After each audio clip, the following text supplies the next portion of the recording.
দর্শক, প্রথম দিনের বইমেলার খবর জানাতে সরাসরি যুক্ত হচ্ছেন সহকর্মী সাদ আহমেদ। সাদ, মেলায় ক্রেতা দর্শনার্থীদের উপস্থিতি কেমন দেখছেন? সব স্টল চালু হয়েছে কিনা কেমন দেখছেন জানাবেন।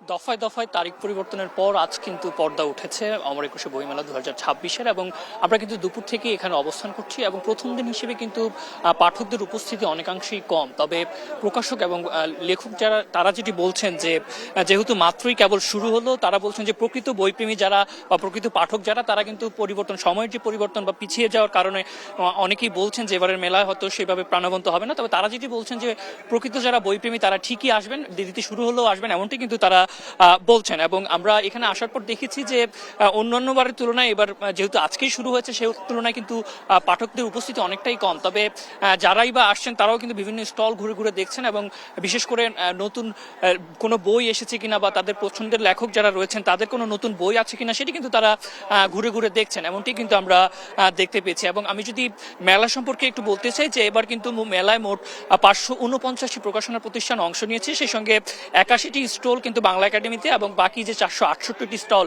সেটি কিন্তু এই সরারদি উদ্যানে রয়েছে। এবং মোট ইউনিট কিন্তু বরাদ্দ দেওয়া হয়েছে 1018টি।